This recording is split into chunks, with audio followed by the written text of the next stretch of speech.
I'm Ariana Grande. Hi, I'm Cynthia Erivo. And you're listening to the Broadway Podcast Network. Visit bpn.fm to discover more.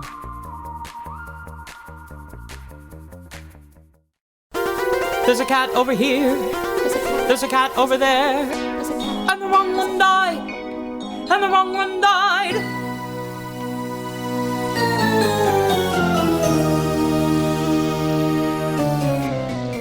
Welcome to The Wrong Cat Died, the podcast breakdown of the catastrophe. I'm your host, Mike Abrams, and today we have another amazing guest. She is currently performing as Victoria in the South Africa production, and I'm excited to hear because this is the first person I've had from that production. So welcome, Cassiel Eatock-Winnik, and thank you for joining me. Hi, thank you so much for having me. This is so cool. I'm excited. I've been wanting to hear from your production because I remember when they announced it, I was very excited, and I reached out to a lot of you, and I was like, look, this is during the rehearsal processes. I'm here to help with whatever y'all need. And then this is the beginning of a long tour through a lot of the country. So we'll talk about the first couple stops, which is where we are right now. Yeah. But before we do that, I always like to start with your history of cats and how you ended up here at this moment as Victoria. So when was the first time you saw the show? What was your history with the show? So my mother is also in musicals. She was actually on Broadway. She performed in Meet Me in St. Louis at the Gershwin Theater in, I think, the 80s. She was dance captain on that. And so she was like theater. I grew up in her dance studio. And I remember we had a Cats poster in the kitchen in our house. And it was exactly like on my t-shirt, just cats with the yellow eyes. And we had a lot of theater posters, Les Miserables, we had a lot of them, but somehow that poster was just so cool. I was like, something about this picture is just really cool, whatever. Then I watched the VHS movie, Cats, and the only cat I remember was the white cat.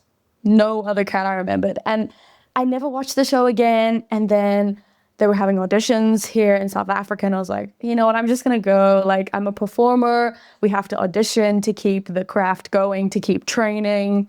I don't really remember what the show is about, but I remember the white cat, and that's a dream role of mine. I don't even know why. Just that's what I remember.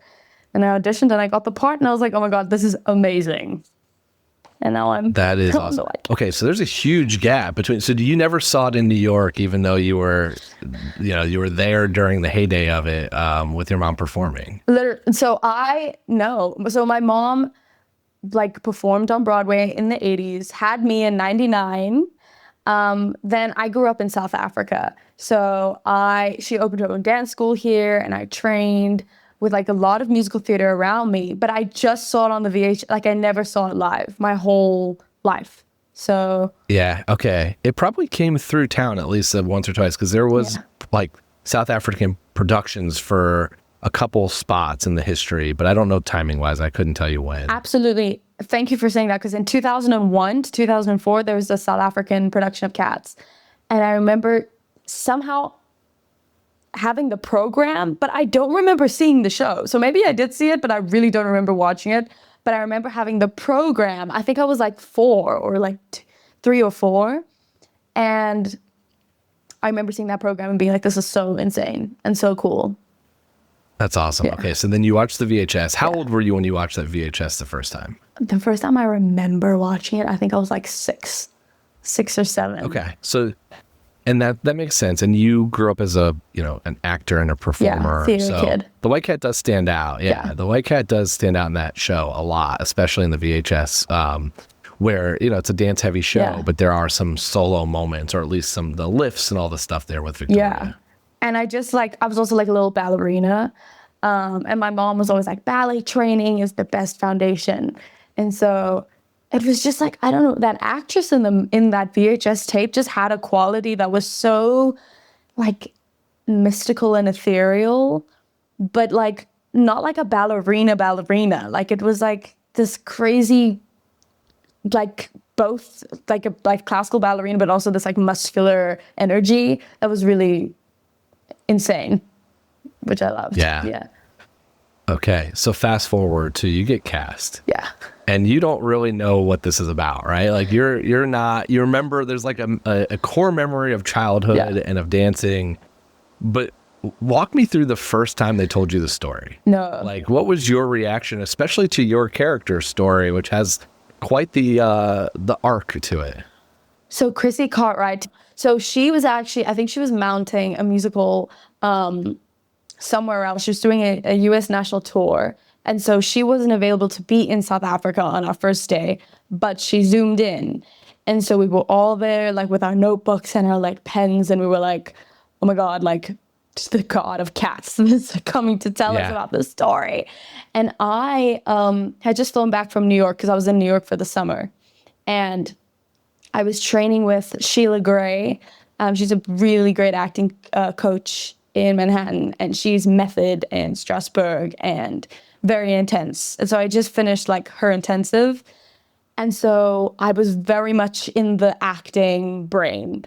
And I was writing down every single thing that Chrissy Cartwright was saying. And I was crying. Like I was brought to tears by the way she spoke about like this untouchable creature that was Grisabella, that was a symbol of society rejecting someone that had so much, but just couldn't have the opportunity. And I like substituted some personnel things, and I was just broken. By the time she'd finished her monologue about the story, I was broken.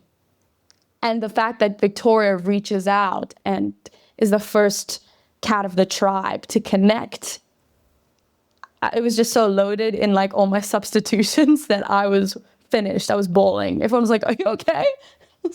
This story is so beautiful.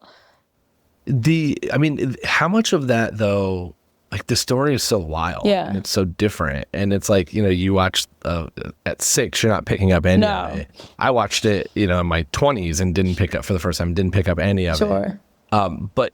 But there's a moment of like, oh wow, this is much deeper. Yeah.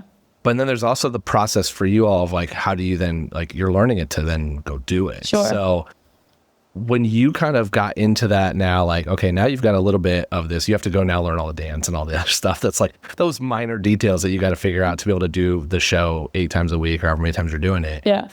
But there is a little bit of the arc of the storytelling, and especially with your characters, like you have a pivotal moment multiple times throughout the show. So how deep did you go into trying to figure out what Chrissy told you plus what you tried to add? Yeah, it was a beautiful process because it was a lot of technique at first. I mean, this is a dance-heavy show, and it's a vocally heavy show. I mean, people just think, oh no, it's just like a lot of dance. The vocals are insane, super high soprano. Andrew Lloyd Webber's work is like iconic. So technically, it's challenging. And in that, the technique was almost like a framework to like kind of free up the creativity, because we also did the animal work of the cat unlocked a lot too. So it was in the framework of knowing, okay, I studied a cat. Why, when a cat is hungry, what does it do? When a cat is scared, what does it do? Biologically, what are the mechanics of what a cat does? And then by studying that and trying it on my own body, just in those like basic needs, I found her character, like I found how she moved in between those needs and then added in my own creative take on that almost. But I had to try it out. I had to like juggle choices, and that felt really contrived, or that didn't work, or that I would definitely move towards someone I hated or someone I loved as a cat in this way. But it took a lot of like experimentation, if that made any sense. No, completely. How much has that evolved as you've been doing it more? Like, are there certain relationships that early on you're like, this is for sure a mother-daughter or best friend or lover or whatever, and now it's like, I'm not sure I buy that one anymore, and you're adjusting on the fly? Absolutely.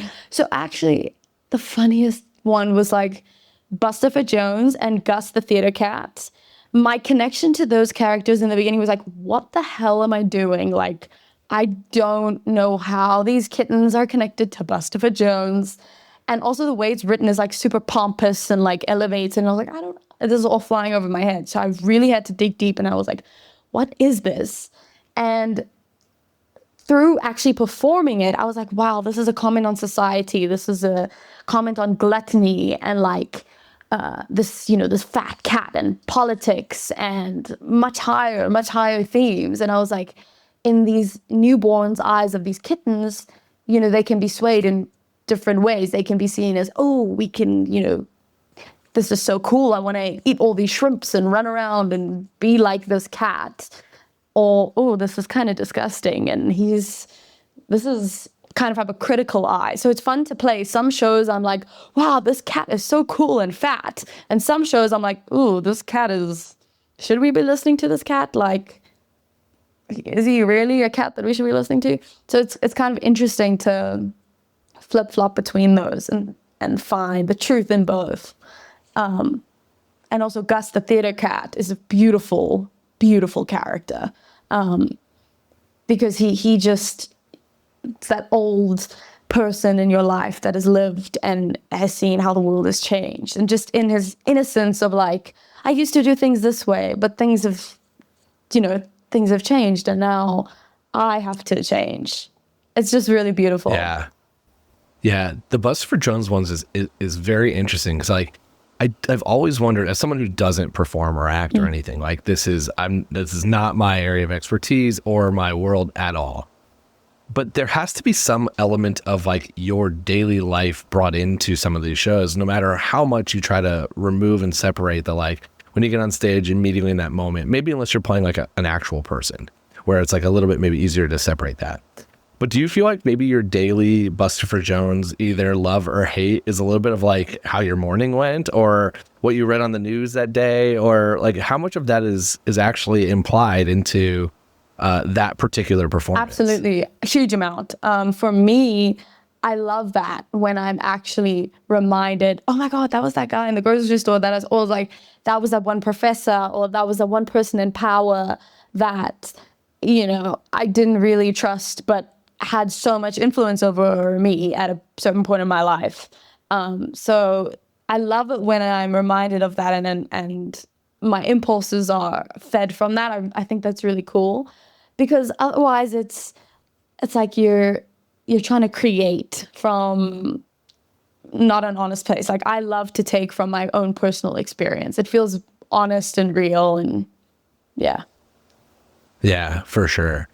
With your cast, like, you obviously do a lot of this building in the beginning, like in the rehearsal process and through, and then you pick things up along the way as you go.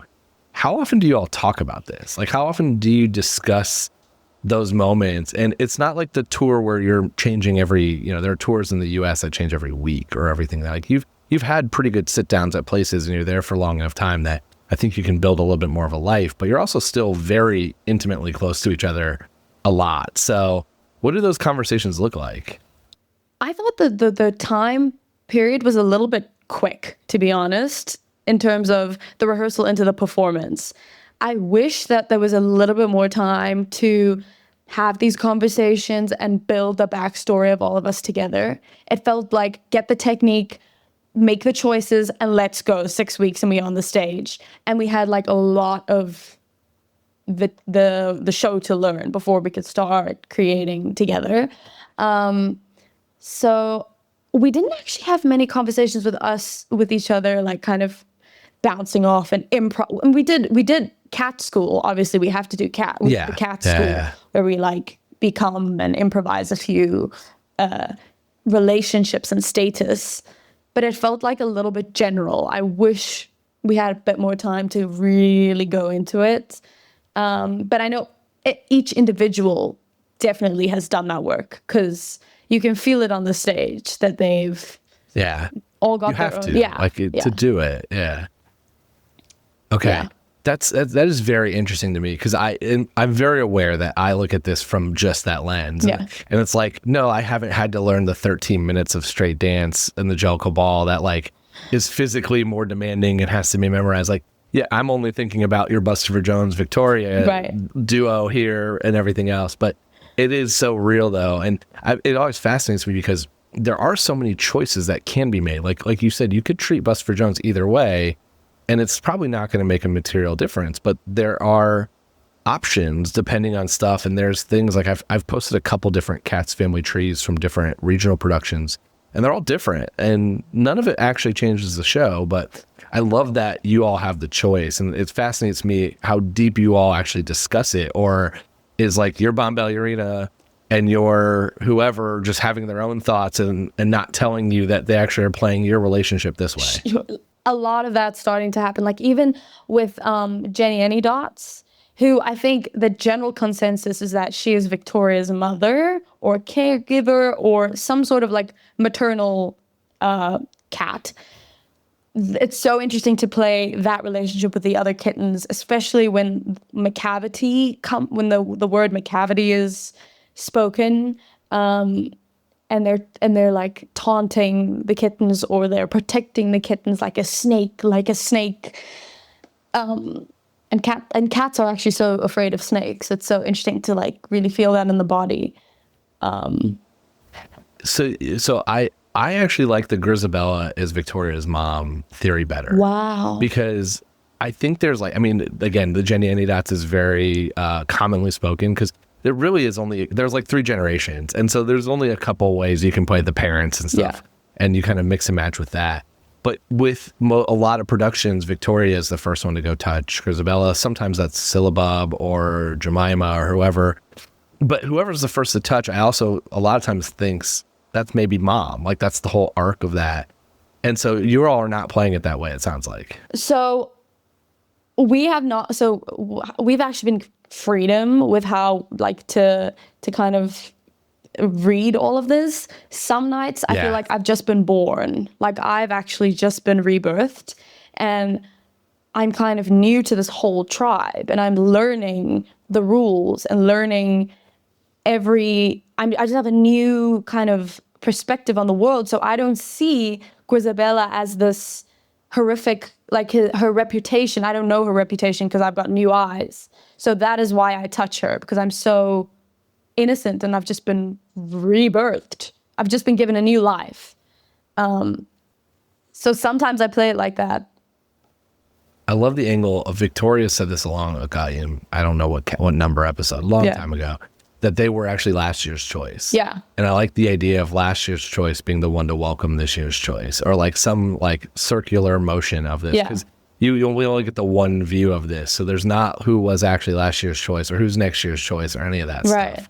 But I do love that. So you play that of the like, okay, I don't know any of this stuff. No. I don't know who's mom, who's dad, or whatever. I'm just here for the first time. Yeah, completely.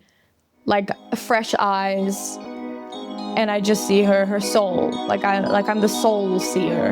We're gonna take a quick break, and then we'll be back for more of The Wrong Cat Died. Flipping this a little bit, one of the more Victoria interesting moments that I didn't pick up on the first time I watched it on stage, but I've heard Chrissy has talked about a lot, is what your lifts actually mean. Yes. What was that like, hearing that for the first time? Like, did you know that was part of this, or was that an eye-opening experience to you as it was to me? I didn't know that there was the whole like on heat situation, that she's on heat, and she's this adolescent kitten that's kind of coming into herself during the ball, and it's like this sexual awakening and this moment where she's and if you go into the choreography, it's kind of built like that. Like it starts out like she's a little ballerina doing like padishahs with her friend, with Jemima, and then the more like the tugger boys go on, and like the more it gets more like wild to prove themselves to Old Deuteronomy.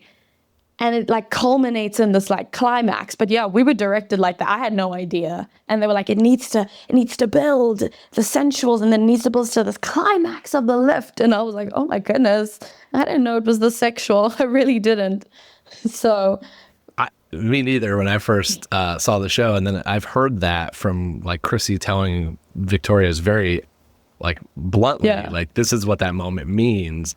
And it's hilarious to me because it's like 6-year-old you is watching the VHS having no idea that that's what you're watching. I know. And it somehow, it doesn't come across as, it just comes across as very pure, like just innocent and pure.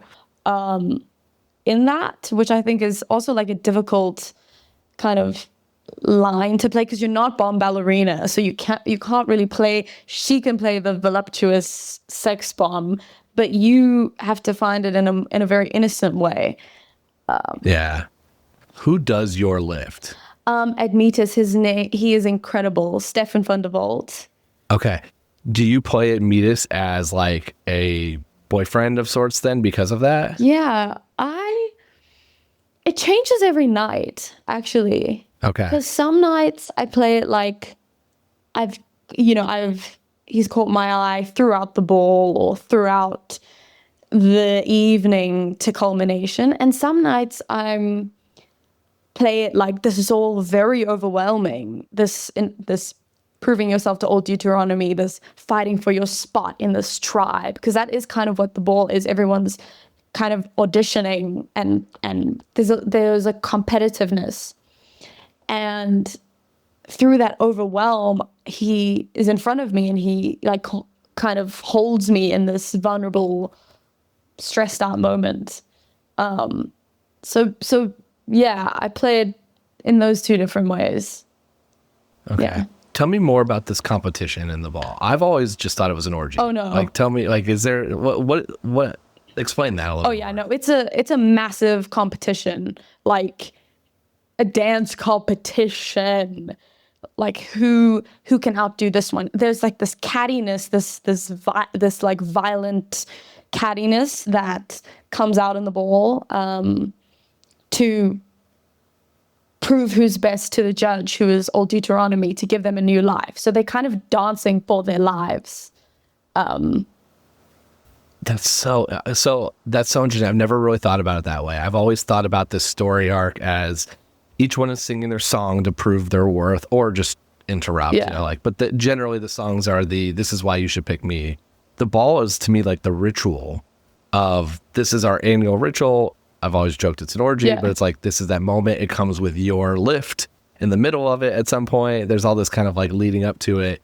And then it goes back into a little bit more of here's why we should. It's like almost halftime Yeah. for my sports people. Like that's how I view it. It's like the halftime show. And then there's more people that go on.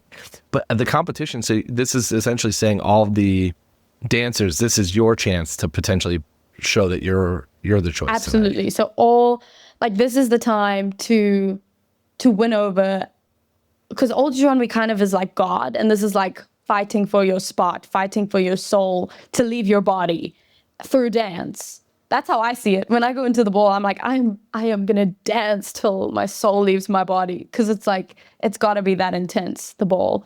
And it would end there. The show would finish at the ball if Grisabella didn't disturb us and come where she isn't wanted. She isn't wanted here. And so he would have picked someone, but she interrupts. And so we have to continue into Act 2.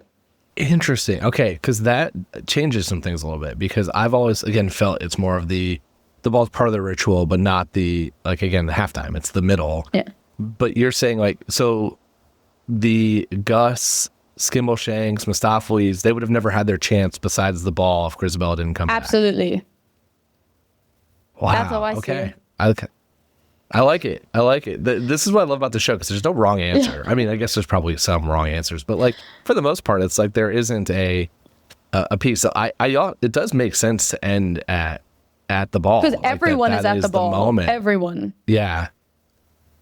Okay. I'm fascinated. This is where this podcast messes with me, because now I'm going to think about that for the rest of the evening, is being like, okay, well, what does that do here? What does that do there? Because it does, like, all of Act 2 now, you have some changes that wouldn't be part of it. Like, I think Gus makes a compelling case in Act 2 for why they should go, but you're essentially saying we're one Grisabella away from Gus not even being in the running this year. Absolutely.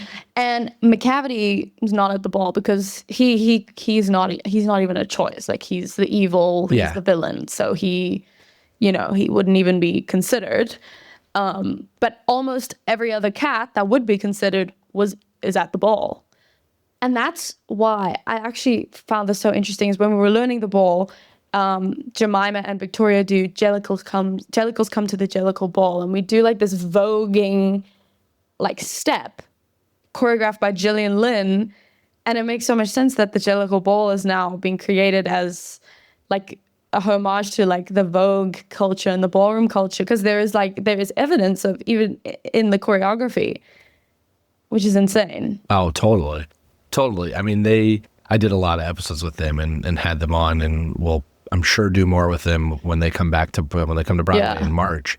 But there's a lot, like, that story is so clean in their world. Like it actually, a lot of Cats haters have come to see that and will see that and will say, oh, this makes sense, because they eliminated the Cats costumes, which a lot of times, like, people are like, oh, that's silly. Yeah. So they cut that part out, not for any other reason than just their own storytelling, but that eliminated one kind of hate that a lot of times came.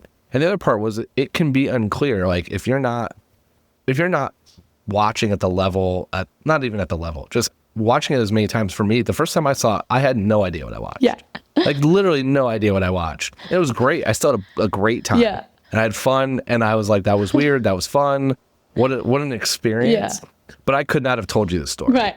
And when you walk out of their show, you can tell the story. Like, it is very clear what the story is. And I think that is a unique piece of this, because they don't, like, their ball is a little bit, like, their ball is honestly different. Yeah. It's not like it doesn't feel like, you know, what you're saying, which is that would be the end. Like, it's very clear that's not the end in their show. But it's still I do love the idea.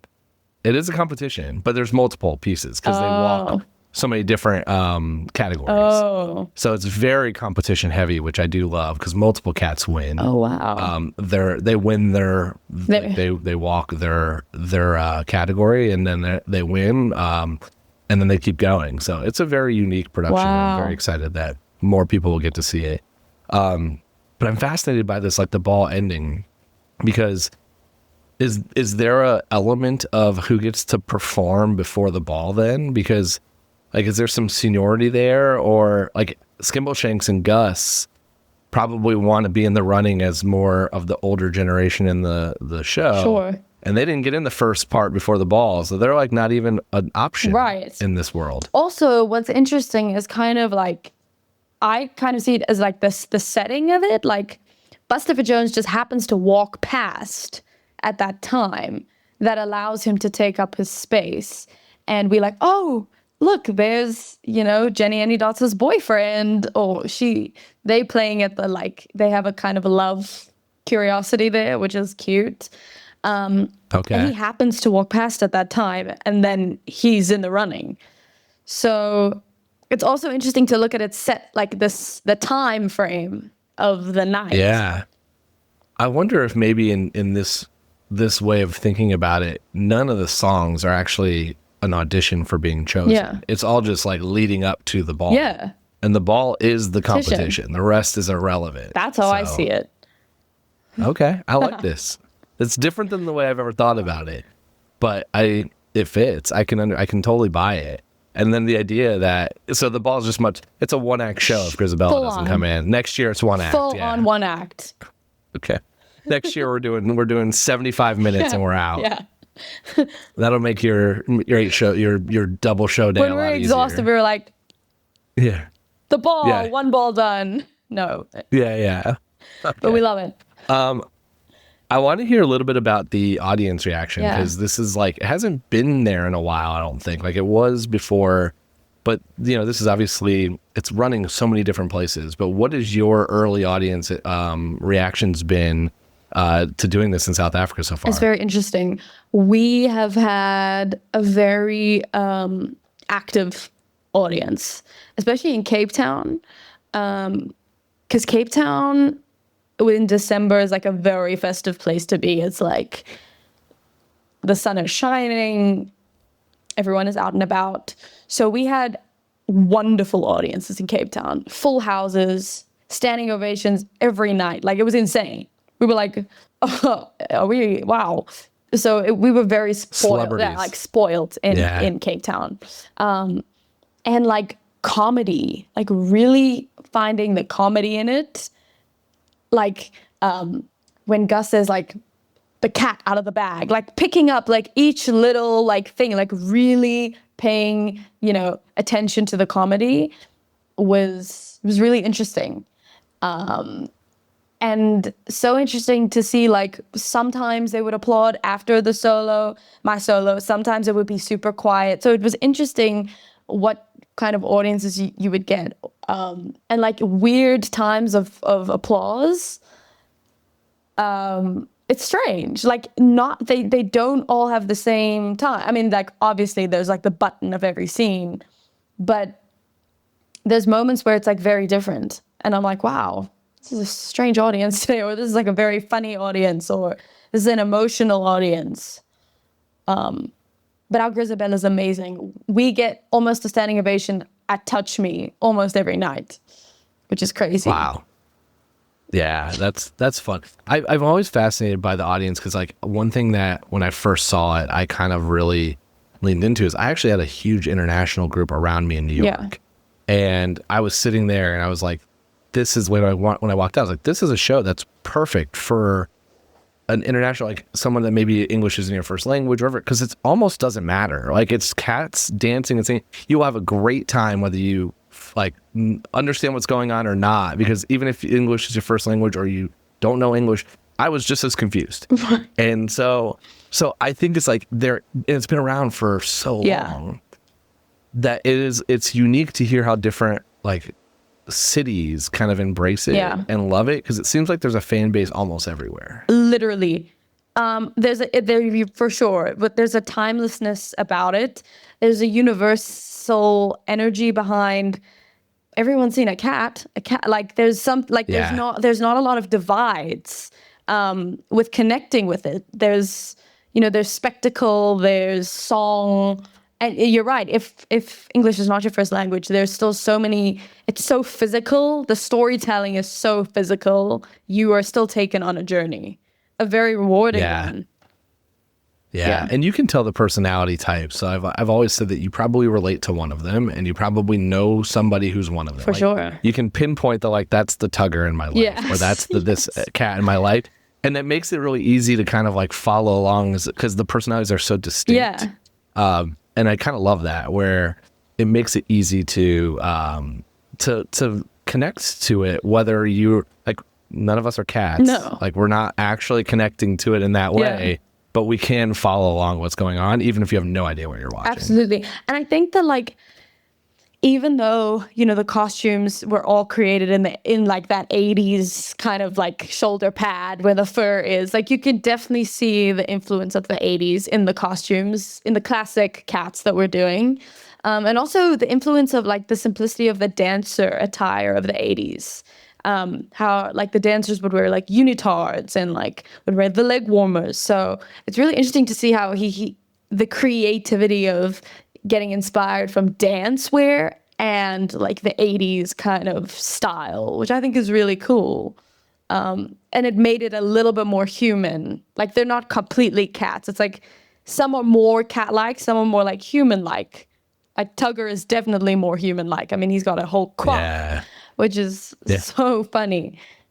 Yeah, it is a timeless show. It can go on forever. Like it is literally now and forever as a tagline for a reason. And I think it will, because it can go through just any type of thing in any culture, any place, anywhere, and you're gonna follow and like it. And it's kind of the epitome of the big musical, just like the in your face 80s musical. And that's what I love about it. I think it's fun. I think I know there's a lot of haters, but I really challenge somebody to go and not have a good time watching it. Like you might be confused out of your mind, and you might not really understand what's going on. And that drove me crazy when I first saw it. You're like, what is the story? I want story. Like I'm so used to sitcoms and stuff like that. But I did walk out of there going like, my first thought was actually, as someone who played sports growing up, was like, these are athletes. Like I was close enough to the stage where I was like, this is so physically demanding and looks so difficult. And they were all on the stage at all times. That I'm like, when they got no break. So I was like mesmerized by the ability for somebody to be able to do that for 2.5 hours, almost more than anything else. Then I was a little frustrated because I couldn't figure out what the story was. And then I laughed because the names are so ridiculous. And I was trying to remember them over and over and over again.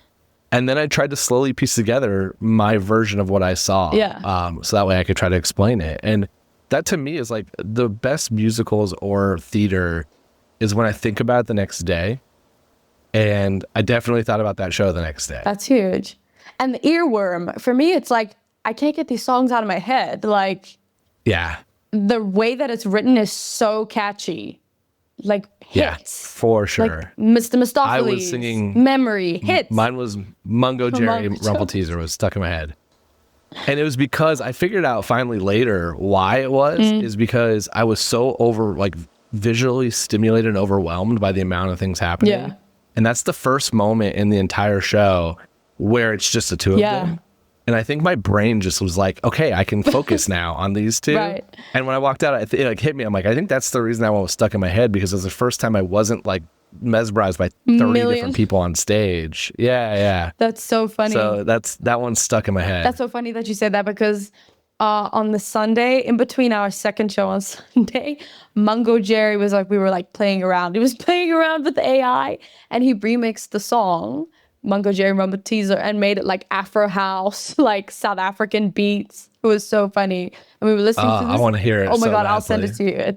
We can't like send it, but it is hysterical. Yeah, we can't. It can't go out to the world. I've had a few things created where I'm like, I unfortunately cannot post that. It's the funniest song. But they're fun. And there are people doing that, and it's great. No, it kept us going. We used it in our warm-up because it was like insane. The beat was crazy. It was so funny. That's so fun. Okay. Yeah. Any early like super memorable moments so far where it's just like, oh, I'm never gonna forget this 20 years later that's happened, either like errors or funny audience reactions or stuff that's like just immediately stood out? Yes. Oh my gosh, funny audience reactions. What was that? Oh my God. On Sunday, there was a spider on the stage. Like an actual spider? Really big spider, like this in my palm. And it was during Remark the Cat, that very intense when Isabella comes on, and it's so super tense, and it's the beginning, it's still act one, we're still substantiating a lot of character relationships. And I'm there and I'm like, and there's a huge spider, and I was like, this is insane. Like this like crawling around too. So like it's in like the spotlight, right in your face. Yeah. In the spotlight, like in my face. And I am very afraid. Like, I do not like spiders. Like, I can't take it. And so I had to stay, really present in the role when there's a ginormous, like, scary, I don't know if this is venomous, like, spider.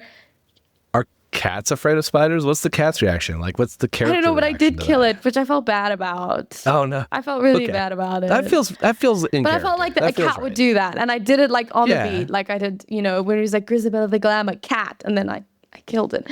Felt so bad. I didn't know if it was gonna like bite me while I was in, so I did that. No, you don't need a spider running around. That was intense. That definitely stands out. That was something I mean, on stage, like during a show, I've never seen that in my life. Yeah. So that was something. I'd be terrified. That's the Australia group going around where I'm like, everything there can kill you. And so it's, if I saw a spider, it's like, no. I'm not dying today. Not today. Yeah. You got a lift to do here soon. That's what I'm saying. Like, I didn't want to start feeling woozy, like venom in my veins. Like, I don't know. So that was pretty. That was pretty. But I'm sure a lot of other things. I'm trying to think. I mean, like, the boot dropped at the wrong time. That was very funny. Because there's that instant boot drop, and it dropped at the wrong time. But we held it together. But that too early or too late? It was too early. Too early. Yeah. So that will really throw you off. That would probably makes your reaction more natural to it, because you're expecting it at a certain time. It was kind of method. It's like supposed to be. Yeah. Okay. We're gonna take a quick break, and then we'll be back for more of The Wrong Cat Died. Let's do some rapid fire. Okay. So if you could go on for any cat, whether you could perform it male, female, doesn't matter. Just one night, any cat, who do you want to play? Oh my word. I probably want to play Skimble Shanks. Skimble Shanks. I love it. What a song. And his like solo is so iconic. It's so cool. Yeah. Who are your favorite and least favorite cats from a personality standpoint? So, like, who would you want to hang out with? Not Victoria. Like, who would you want to hang out with? And who's the family member that would bug you? Okay. I'd want to hang out with Old Deuteronomy. He is my cat. Like, he's so fun and cool and warm. And who I don't like, probably Bustopher Jones. Yeah. Yeah. I'm not So loving him. that's the night where you're just like, Yeah, nah, I'm like, I'm I don't not feel here like for this. you. I don't feel like you today. Yeah.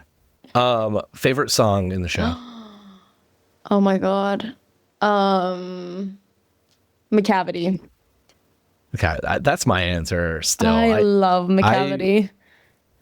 I've been trying Spotify. I want because the like McCavity song. Like I want the song, Yeah. but the actual one on Spotify from the cast album, or at least the one that I can find, is like 7 minutes.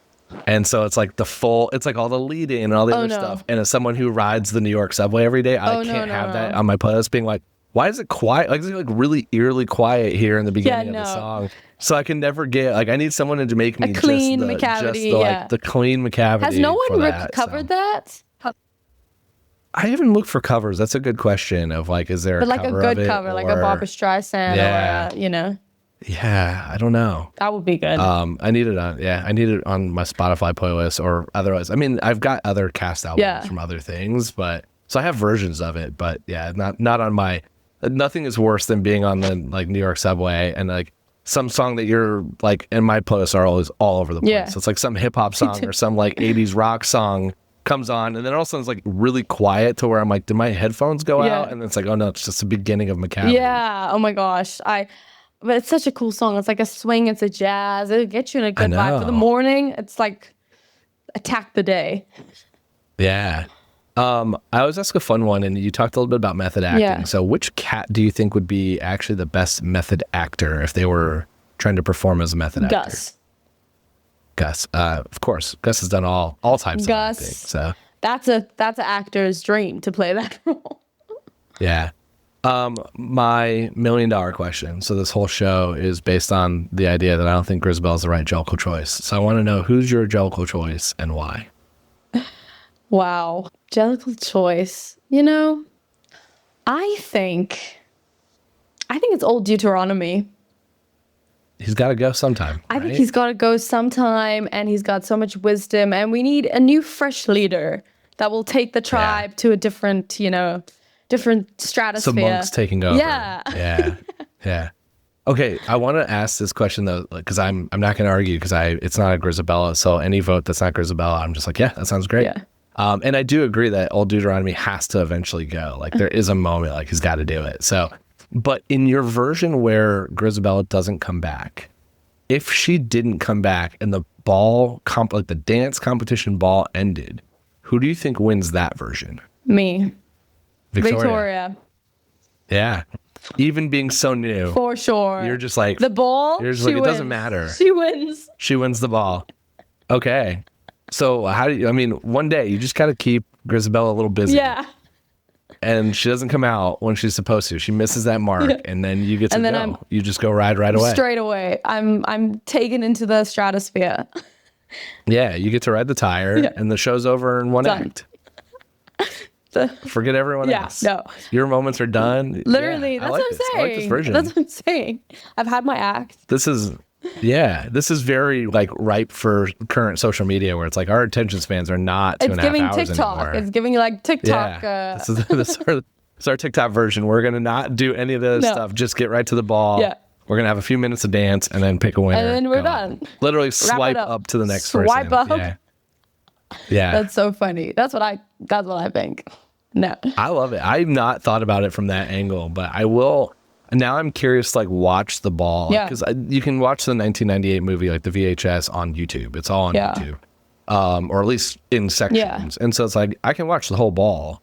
And now I'm going to watch that ball and be like, before she comes back, who do you think wins it? I do think Victoria is probably high on that list. I really, watch it. And it's very, or one of the twins in the ball. Twins are great. I'm trying to think. I've seen so many different versions recently that aren't just the Jillian Lynn choreography. Like the 2016 revival was Andy Blankenbuehler, and then I've seen a couple of these regional productions where they're choreographed by somebody local like from there, and some of them are usually infused by like, this is kind of very similar to what you all are doing. But I want to watch that version and be like, all right, who's earned it here? Who's given We it? actually got sent, I don't know how we found a bootleg of Andy Blankbuehler's ball. It is so different. It is so different to our ball. It's insane.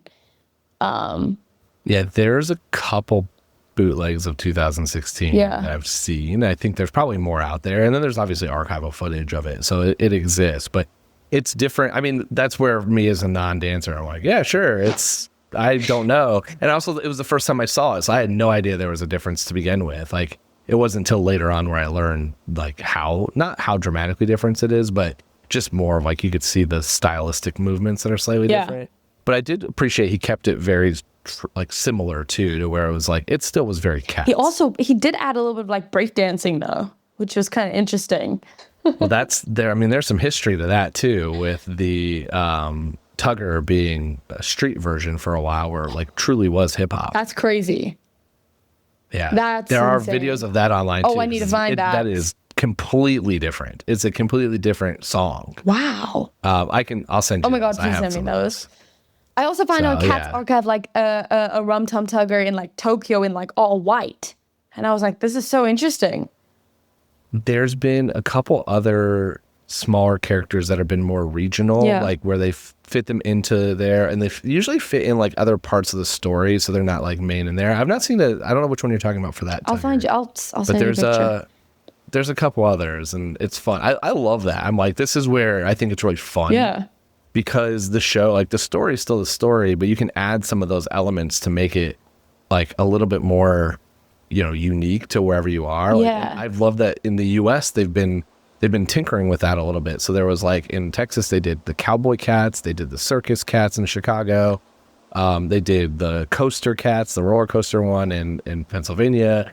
And it's like, it's still cats, but they're just like a little tweak here and there to give it a little bit more of the, like, this is the angle for it. And I've loved that's become part of the like culture. Like, one that Andrew Lloyd, I love that Andrew Lloyd Webber is allowing them, because it's still staying very true to the source, but also allowing it to have just a little bit of unique and fun, and also probably make it more fun too for a regional performer or a college performer to do some variation that's not just here's exactly what they're doing from the 80s. Absolutely. And I think that just, gives the performer more ownership and the audience something to like, because Cats has like such a crazy fandom. It's insane. Yeah. They'll tell you though, because the fandom doesn't all love all of those versions. There's a lot of hot takes. There's so many ships. The ships are crazy. Yeah. There are a ton of them. A lot of that stems from the artists too, because I think a lot of the artists just like drawing. Yeah. And there's some amazing artists for Cats. Crazy. Too. Cosplayers, and it's an incredible fandom. It's been, they're not shy to share their opinions, but everybody's been so nice. Yeah. Like, it's never been like argumentative, especially like for me, I'm coming in with a very hot take. No one's like attacked me at it. They've been like, this is where you're wrong. But like, they're like very adamant that I'm wrong here. And I'm like, that's great. I love that you think I'm wrong on this, because I probably am. Like, I didn't know this at all for a long time.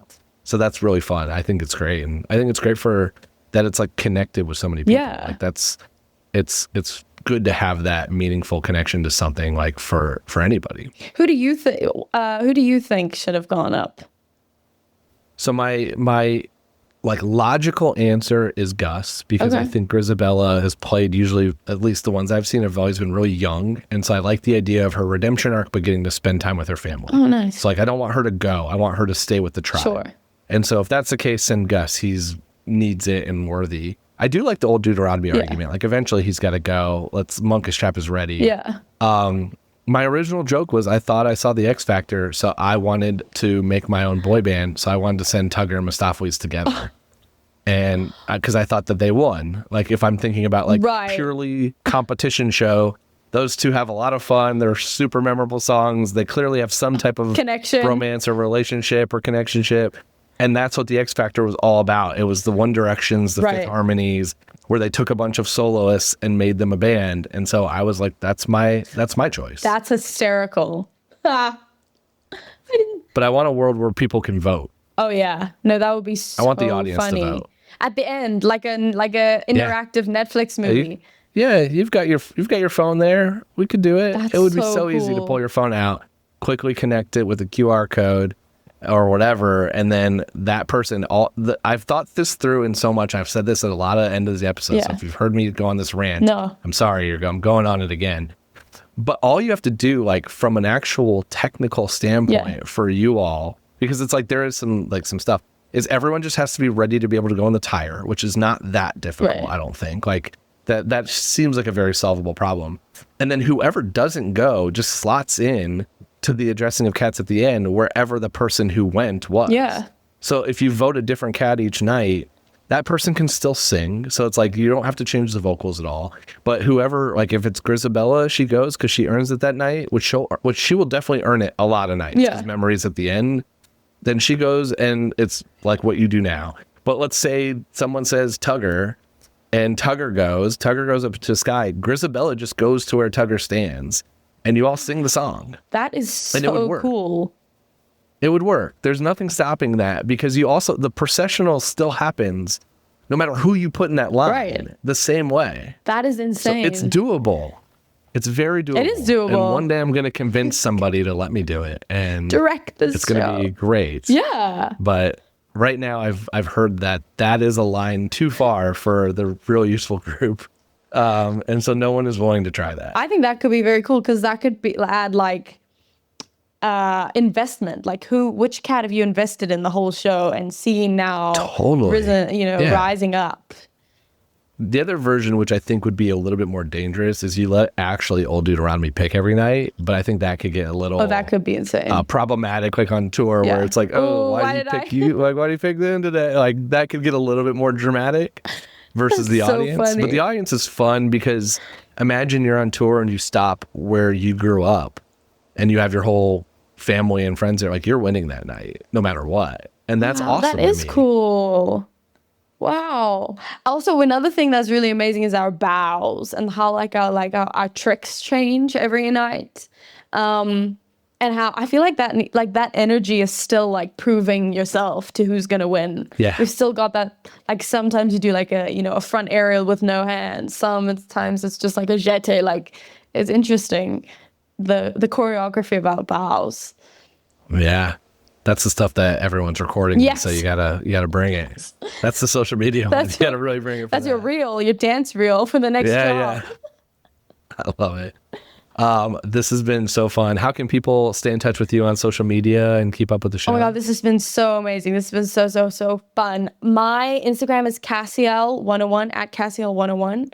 And I will be posting on my story the different countries we're going to and as much, behind the scenes I can. But we've got a super fun cast and this show's been incredible. And it feels like a very holy, incredible show. Like you feel rewarded at the end of it. I don't know. It's like you sing your heart out, you dance your heart out, and it's very rewarding. So it's a big privilege to be in this show.